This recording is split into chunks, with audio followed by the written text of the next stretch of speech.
Good morning, good afternoon, or good evening, whatever time of day you choose to watch this.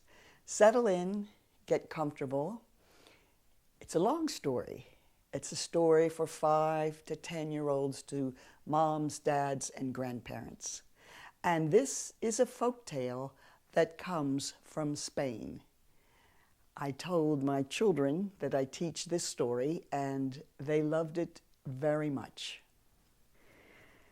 Once upon a time,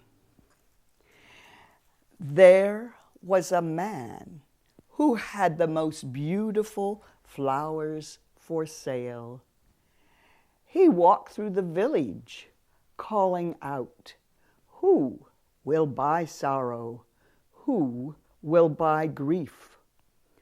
All the people of the village shook their heads and laughed and thought, who would buy sorrow?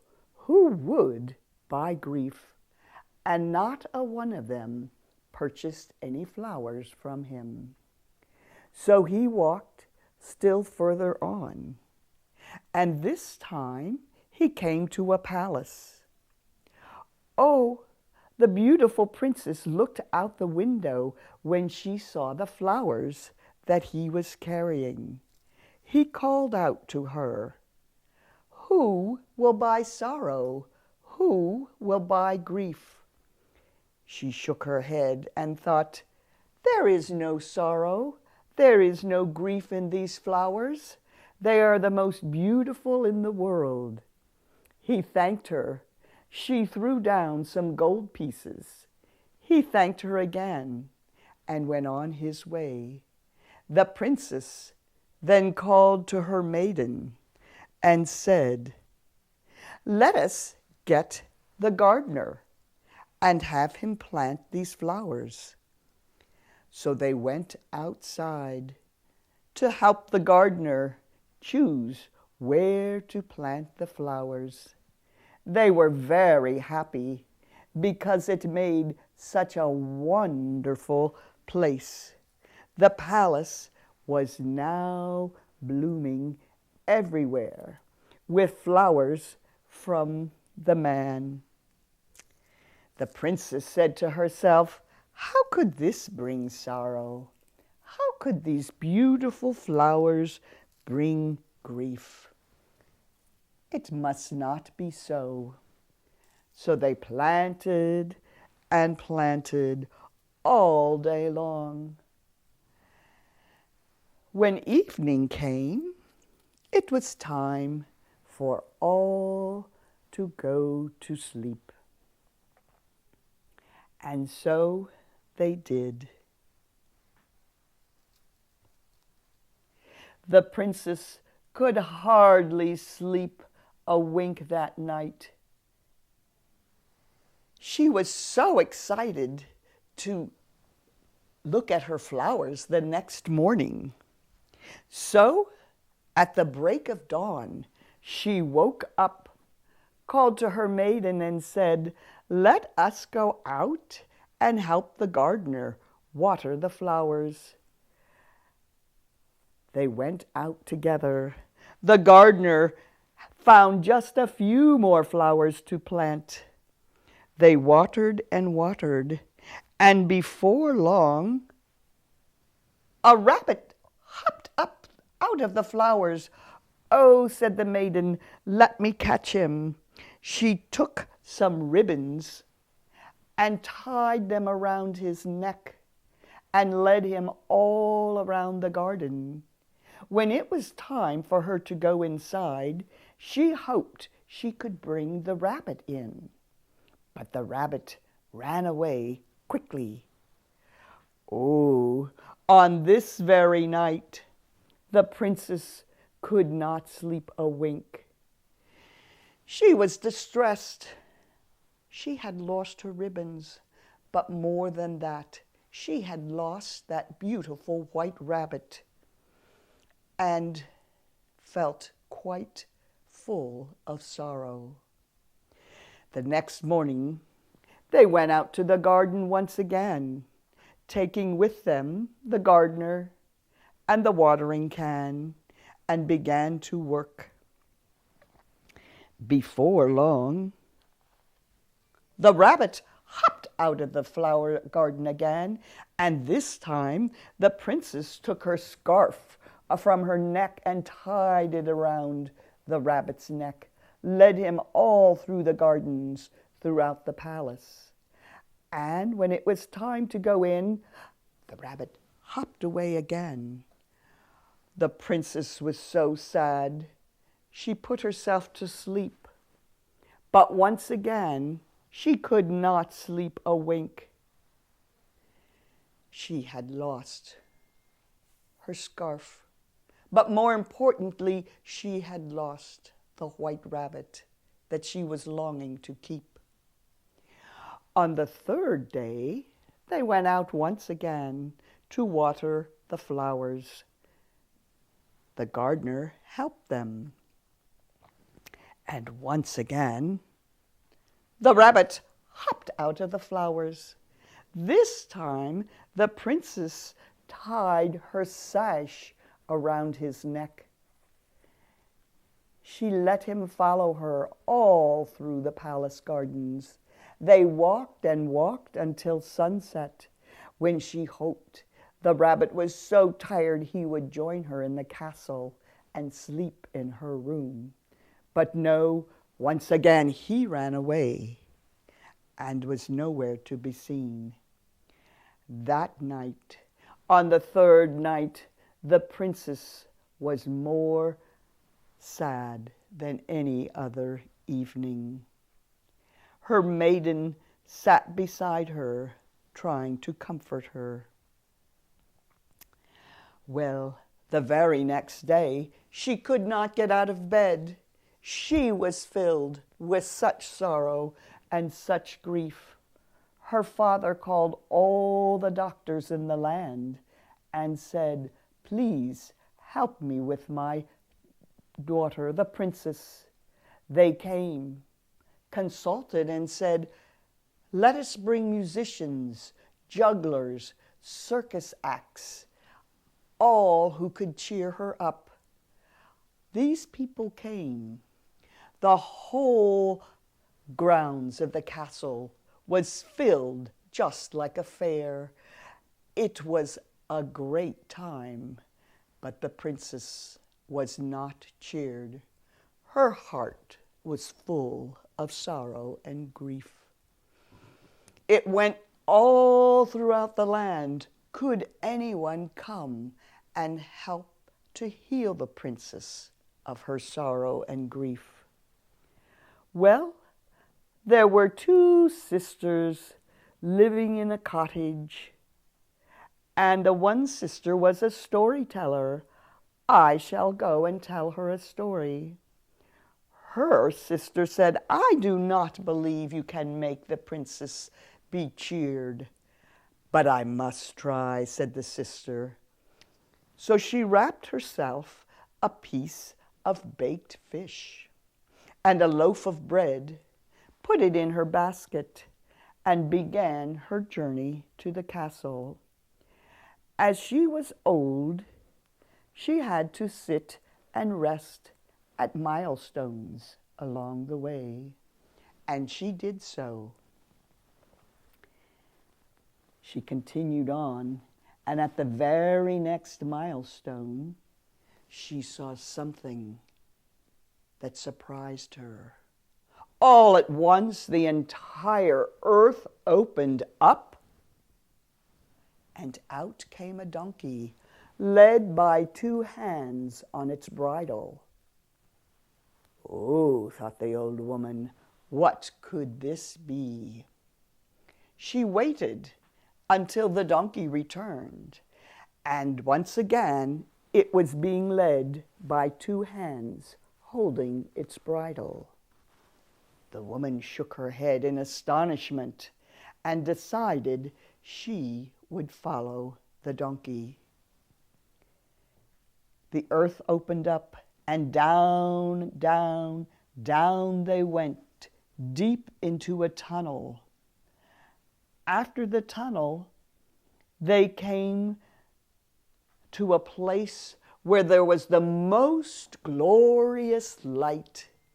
The meadow was filled with the most beautiful flowers, sweet-smelling, birds singing.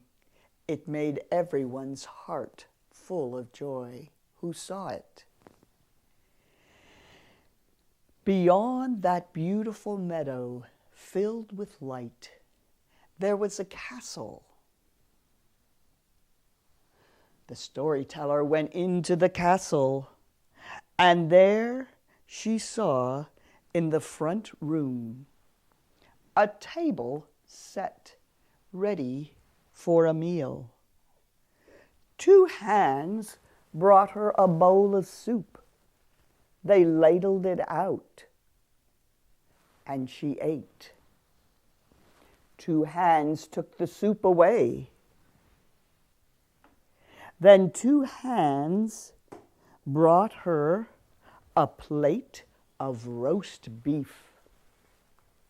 She ate heartily, and two hands took her plate away. Then two hands brought her a goblet and poured wine. And when she was finished, two hands took the goblet away. Now it was getting very late, and the storyteller was getting tired.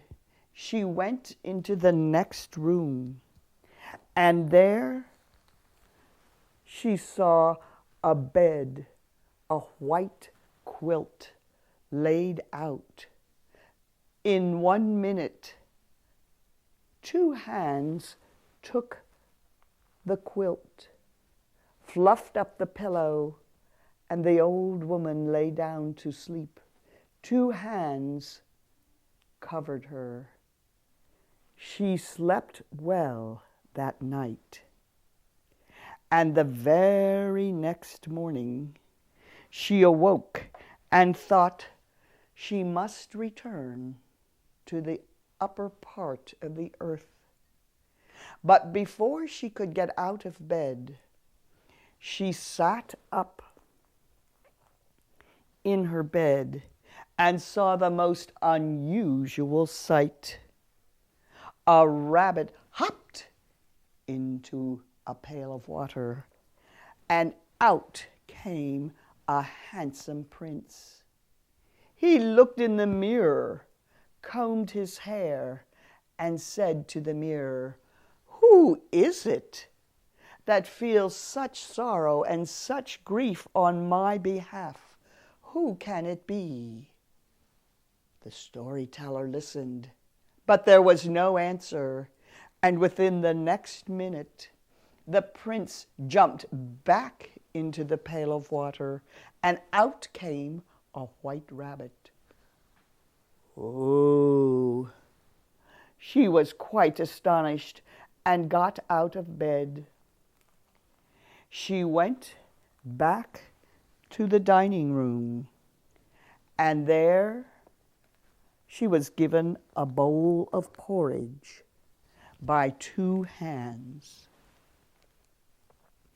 She ate and sat there and waited until the donkey, who was led with two hands, came out.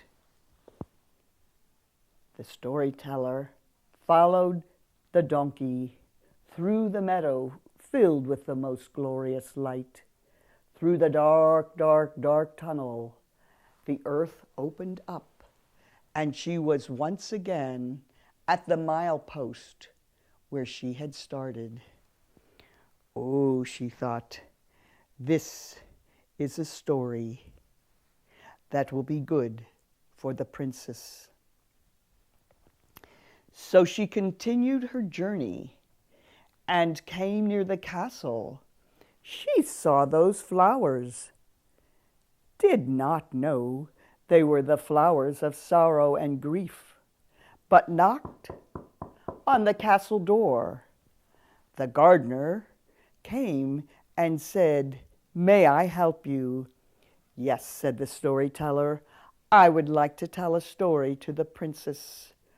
"Oh," said the gardener, "no one has been able to make our princess smile. She is filled with such sorrow and such grief. May I try?" Yes. And so he opened the door and let her in.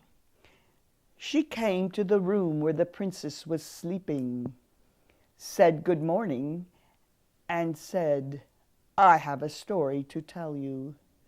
The princess was so full of sorrow and grief, she did not even say good morning. The storyteller began, "I was on my way here, when all at once, as I sat by a milepost, the earth opened up before me. A donkey was led by two hands on its bridle, and down into a tunnel we went, out into the most beautiful light, filled with the brightest and most sweet-smelling flowers. And then, when I awoke the next morning, a white rabbit jumped into the pail and out again. As a handsome prince." "A white rabbit," said the princess. "We must go see him."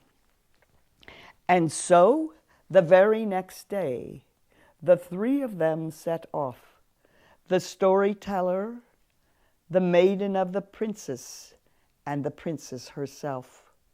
They walked all the way to the milepost, and there they waited until the donkey with the golden panniers, the donkey who was led by two hands on its bridle, came. As that donkey came in sight, the earth opened up. The donkey was led down through a dark, dark tunnel, and all three followed, the princess, her maiden, and the storyteller. They came to the light and were so enamored of the beautiful flowers. They stopped a moment to smell and to listen to the birds and smiled. They went into the castle, and there they saw many hands busily sweeping the floor, cooking, baking bread, hands dusting, scrubbing floors. They did not understand what all these hands were doing.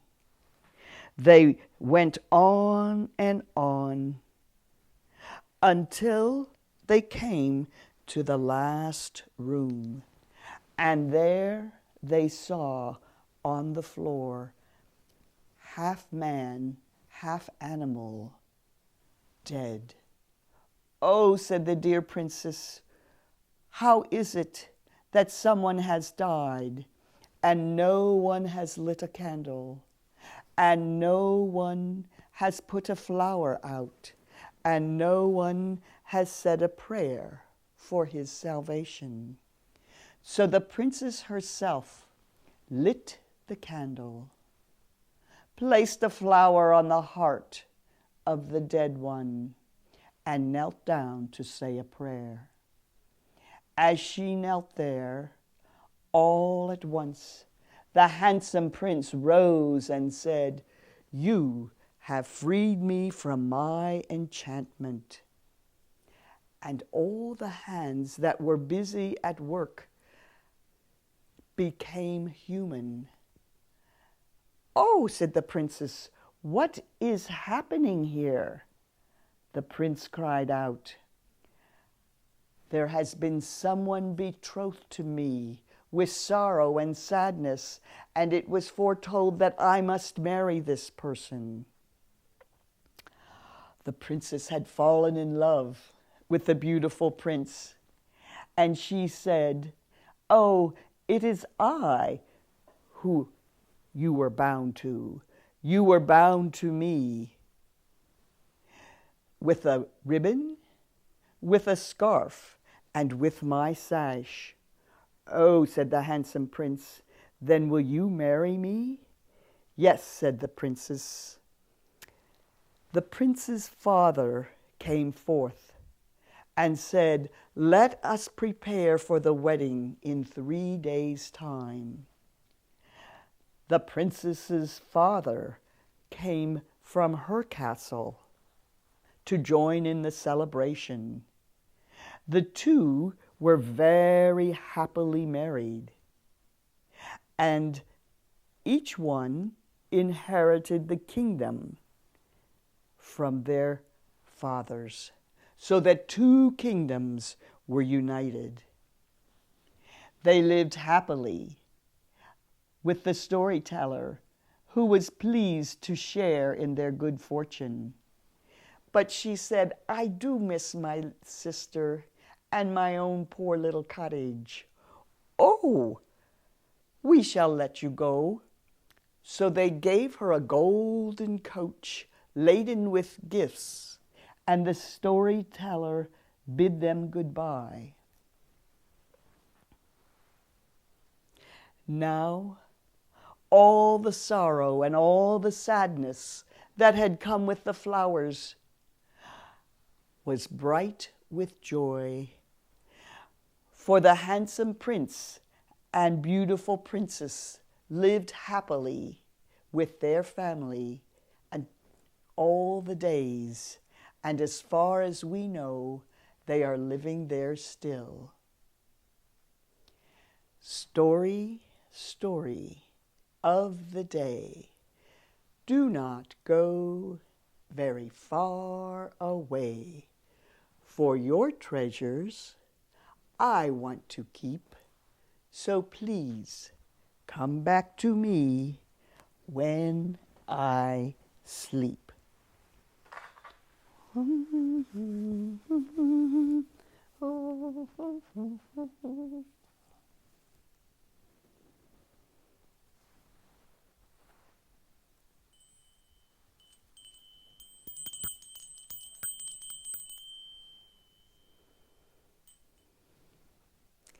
Boys and girls, I hope you enjoyed this story from Spain, and I would like you to take some time after listening to it for 3 separate days to make a book of this story. You can write what you heard. You can draw pictures. Please do both. You will have lots of fun with it, sounding out all the words, making the story, perhaps creating a new story, and share it with your mom, dad, friends, cousins, all who can be within your reach during this time. Thank you.